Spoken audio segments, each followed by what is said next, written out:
Every piece I make, it's art. It's art for me, and the people like it. It's not just anything that thrown together.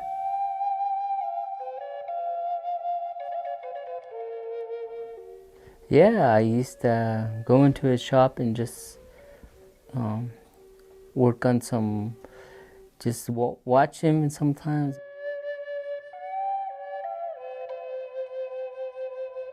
I feel proud, I did learn a lot from him too.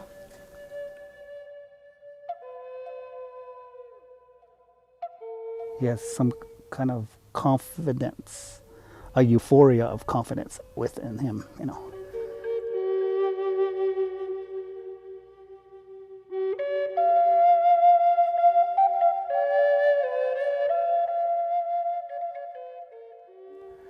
Jacob Livingston Sr.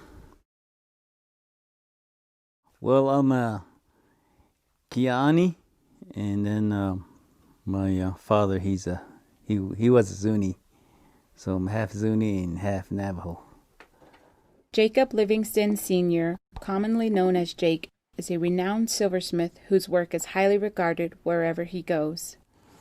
Well, when I was growing up, around 6, 7 years old, my dad and my mom, they were doing silver work, but it's not as they know how to put it together and stuff like that. So I went in there, I looked at them, and that's how I got it. The knowledge Jake gained from his parents during his younger years was much appreciated as he transitioned into adulthood.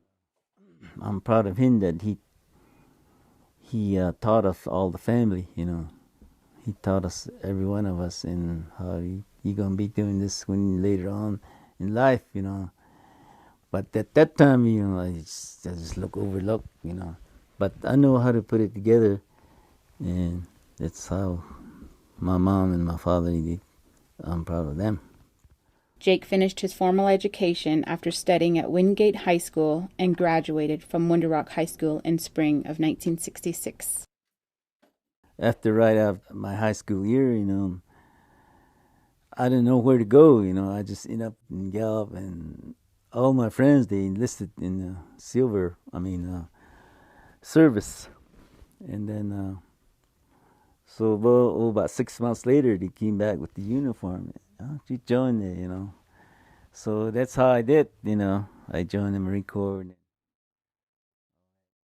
Later, silversmithing would help save Jake from the experiences he was soon to endure. In Vietnam, it was only a few months before he was wounded. When they got there, they sent you out they sent you up at the listening post, at nighttime, and you go out there maybe four guys, and they go about 500 yards so there, and then you go out there with no flashlight, you just listen out there. If somebody coming in, you tell them you just got the radio. So, and then all of a sudden this motor round coming in, and the shrapnel wound that when they exploded on the ground, they go all direction. There was bomb, and then one got on my knee, and it happened so fast that I thought something just hit me a little bit, but when I went like this, there was blood coming out of my leg. So we put some bandage on and take care of it, and that was my first wound, nighttime by the motor round. That mortar round on that dark night wouldn't be the only attack to cause him concern. Oh, maybe 6 months my tour in Vietnam, was, a lot of guys, they don't want to walk ahead of, you walk about 15 feet, walking that trail, or so I was the point man ahead. So, and then we were going up the hill and top of the hill, and then I guess they plant those booby trap. So I guess I step on it, and then I kind of go step over because I was carrying my bag. So it kind of went off in the back of me. So, and then I cut my leg on my right side, and flipped way up, and then when I flipped up on the air, and then landed back on the ground. So, and then all this, my whole right, the trouser and stuff, they were all bloody, you know, and then some on my back, and then was in the hospital for maybe 2-3 months. 2 Purple Hearts wasn't enough to get Jake out of Vietnam. They sent me back out there. Spent another, that's when the last wound I got, though, about 11th month. We were out on the patrol again, up in the jungle. There's a lot of trees and stuff, you don't know which, you know, so we were up in there, and then our own plane, they were dropping bombs, and one of them got those straps removed on my arm, right, it was on the side of my left arm. Jake was quickly helped, and he was soon on a ship back to Hawaii. Well, over there, you just, it's the war. It's just, you got to be out in the field, on the battlefield all the time, and you be jumpy all the time, and if there's some shot go off, you drop, or it's but it's some movies, it's almost the same, but they're all brothers and good friends out there. They all say, okay, we'll see you back in the state. There was I'm going home next month, and they have their positive thinking, they're gonna get out, and then some they do, but well, you just have to be tough out there, and then do your time, as long as you sign that paper, that's it. Serve your country, and when you get out, you're proud. They appreciate you, especially the elders. They'll appreciate what you did for them over there, Before joining the military, Jake found himself with nowhere to go. He found little had changed once he returned. Well, when I got out of the service, and I didn't have no job, and then I just came out, and then I applied for all kinds in here and there for a job, but they say you got to have experience, and then,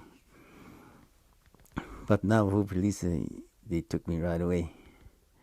So. While training to be a police officer, Jake would meet one of the most influential people in his life, his wife, Irene. I guess they sent her over there to be a cook, and then I went over there for police training. And after that, we met here and there. After she got her training, I got my training, I went back to work for police, and then all of a sudden I saw her over there at the police station as cook too. The two married in 1974. In the years following, experiences in Vietnam hit Jake hard. I was, my head was not there, I keep going off and on and drink here and there, so, and then after that, I quit that job again because I couldn't handle it, so. With the help of his wife, Jake dealt with post-traumatic stress disorder and transitioned into everyday life as a veteran. He was the type that just didn't want to say anything about it in the past for so many years, because he tells he just don't want to be reminded. So I'm sure he went through a lot, and then we got help for him with my parents' help, you know, he had this traditional doing, you know, for him coming back and to, you know, to have, they call it a squaw dance. We had that several times for him in order for him to kind of get out of it. So when you get back over here, you know, you don't sleep. You know, all you need is 2-3 hours of sleep, and you're up again. Yeah, and then you kind of get to your head. I guess you think about it over there, and then you know, some people, a lot of servicemen, you know, it get to their head so much, and they just drink, you know. But for me, I did a little bit ceremonial when I met my wife. You know, I was on that road for a while, but she got me out of it. You know. He was the father of my children. You know, I didn't want to see him out there on the street. So, you know, I know how to talk to him. The couple eventually left their jobs to pursue silversmithing together. After I didn't had that job, and I started doing my silver work, you know, at that time it was about 1974, around there. You can just make anything and then take it to Gallup, and then you can sell it, you know.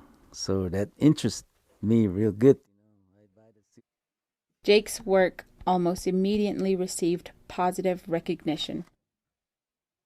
Just like I said years back before, there was a man named Gibson Nancy. He's the one that really inspired me to go. Let's go this way. Your work is too good, you know. Selling around here. Let's go on the road. And then that's the way my wife is, you know. You can't sell around there, or we can't sell around there. Let's go on the road and sell, or go to shows.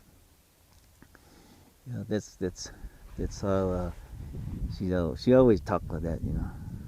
On my stamp, it has her name, J.I. Livingston. I is her Irene, my Jake, you know. So she tell him, you gotta do this, you go this route or this route, you know. She's the boss, and both coming from silversmithing heritage, the duo was up to the task of living the life of silversmiths. And it takes a lot of self-determination and self-discipline to succeed as a silversmith, because you're not on the clock. Your time is it's sporadic. As the son of a Zuni father and Navajo mother, Jake was destined to create a unique style of silverwork. Yes, Jake's work exhibits both. You know, he's got the like, I don't know if you've seen some of his rings where he does that. He kind of paints little birds like hummingbirds or blue jays with different color stones. That's very unique to Zuni work. And then he does like cluster work with stones, that's more Navajo, you know. So I see an influence in his work of both Zuni and Navajo. well, to me, like on my art, you know, there's not very many people. If you only have art in Navajo, you know, there's a lot of artists, Navajo artists, and then there's a lot of Zuni artists, only Zuni art, you know. But mine's a combination, you know. Many artists, jewelry artists, they have their own styles that they kind of discovered or have become accustomed with. And his style is pretty unique, and that, like, when I see his work, you know, I know it's a Jake piece, you know. And he's got a style that's pretty distinctive that makes him different from the rest, you know. The unique new style Jake started to call his own was just one of many reasons he won Artist of the Year in 1988. And a lot of their pieces are unique, one of a kind, and they take a long time to make. Recently, many pieces are emulating Jake's style, coming from a source close to home.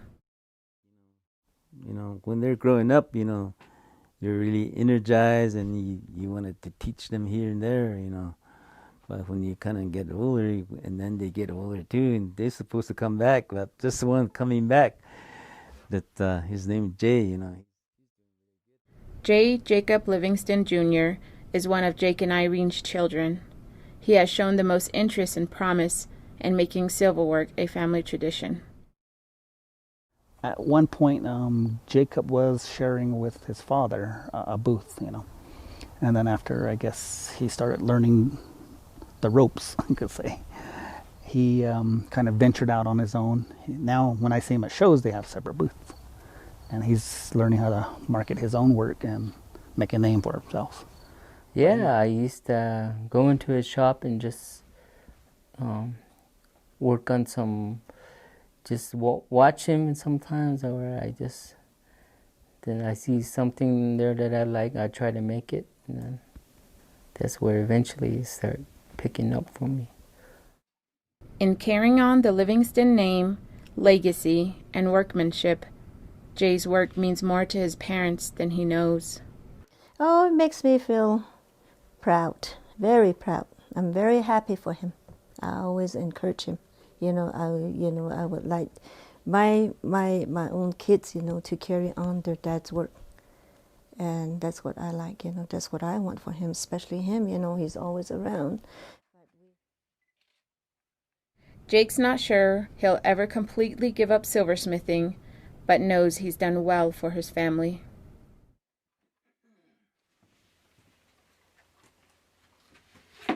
You learn from the top artists, and this, like your father or parent, you carry on.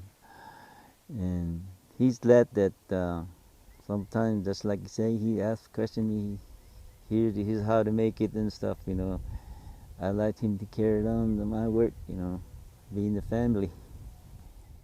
Like later on, when I retire, he takes all the tools, I guess. He takes all what I'm working, I'll just leave it here. Here it is. Go for it.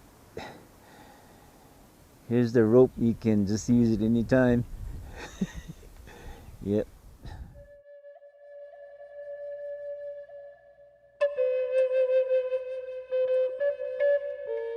That's the work, you can do whatever you want. If you have the art in your head, you can do it. Just work at it, and nothing's easy. Nothing comes easy. You just got to put a lot of hard work in that, and just from there, just put all your time into it and your soul, and this, eventually you'll get it. I'll say he accomplished a lot of good stuff in life. So now we're at this age, so we'll try to pass it on to our kids if they want to carry on.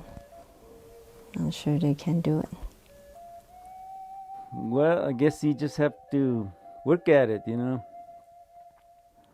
Just go to your shop, and then you have to upgrade yourself and then draw whatever you want, Like if you see something, it's, I guess you're gifted.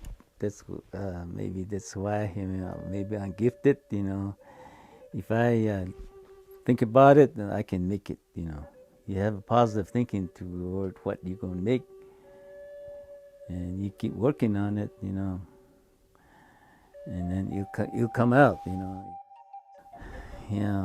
Is that me that I make it just like this bowler right here,